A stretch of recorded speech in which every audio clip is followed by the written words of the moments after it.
अगर आप कोई शुभ काम करने की सोच रहे हैं या सोना खरीदने का प्लान कर रहे हैं तो आपके लिए एक दिन खास आने वाला है, अक्षय तृतीया।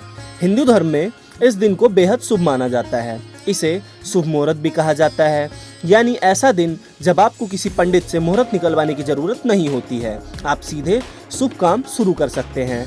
मान्यता है कि इस दिन जो भी अच्छा काम किया जाता है उसका फल कभी खत्म नहीं होता, इसलिए लोग इस दिन शादी, गृह प्रवेश, नया बिजनेस शुरू करना या निवेश करना बहुत शुभ मानते हैं। अब बात करते हैं साल 2026 में अक्षय तृतीया कब है। पंचांग के अनुसार वैशाख महीने की शुक्ल पक्ष की तृतीया तिथि 19 अप्रैल सुबह 10:45 से शुरू होगी और 20 अप्रैल सुबह 7:49 तक रहेगी।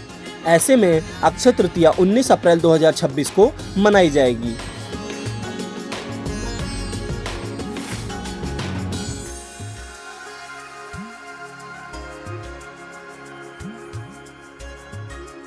क्यों माना जाता है इसको शुभ मुहूर्त? इन दिनों ग्रह और नक्षत्रों की स्थिति बेहद शुभ मानी जाती है। सूर्य और चंद्रमा दोनों उच्च अवस्था में होते हैं। सकारात्मक ऊर्जा का प्रभाव कई गुना बढ़ जाता है। बिना पंचांग देखे भी शुभ कार्य किए जा सकते हैं, इसलिए इसे शुभ मुहूर्त कहा जाता है। अक्षय शब्द का क्या मतलब है? अक्षय का मतलब है जो कभी खत्म ना हो। इस दिन किया गया हर काम शुभ माना जाता है। दान, पूजा पाठ सभी का फल कभी समाप्त नहीं होता है। अच्छे कर्मों का फल लगातार बढ़ता रहता है, इसीलिए दान पुण्य का इस दिन खास महत्व होता है। अक्षय तृतीया की पौराणिक मान्यताएं। इस दिन भगवान परशुराम का जन्म हुआ ऐसा माना जाता है।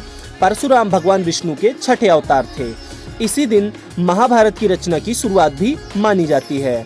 माता अन्नपूर्णा के प्रकट होने की मान्यता भी इस दिन से जुड़ी हुई है, इसीलिए यह तिथि धार्मिक रूप से बेहद ही महत्वपूर्ण मानी जाती है।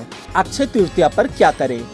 सुबह स्नान कर भगवान विष्णु और माता लक्ष्मी की पूजा करें। जरूरतमंदों को अन्न, वस्त्र, जल और धन का दान करें। दान पुण्य करना इस दिन बेहद शुभ माना जाता है। सोना चांदी खरीदना समृद्धि का प्रतीक माना जाता है। नए काम या निवेश की शुरुआत के लिए यह दिन बेहद ही शुभ माना जाता है। और सबसे खास बात, अक्षय तृतीया पर सोना खरीदने की परंपरा। माना जाता है कि इस दिन खरीदा गया सोना घर में सुख, शांति और समृद्धि लाता है और धन में बढ़ोतरी करता है। यही वजह है कि इस दिन ज्वेलरी की दुकानों पर काफी भीड़ देखने को मिलती है। ऐसी ही और खबरों और अपडेट्स को जानने के लिए देखते रहें गुड रिटर्न्स डिजिटल।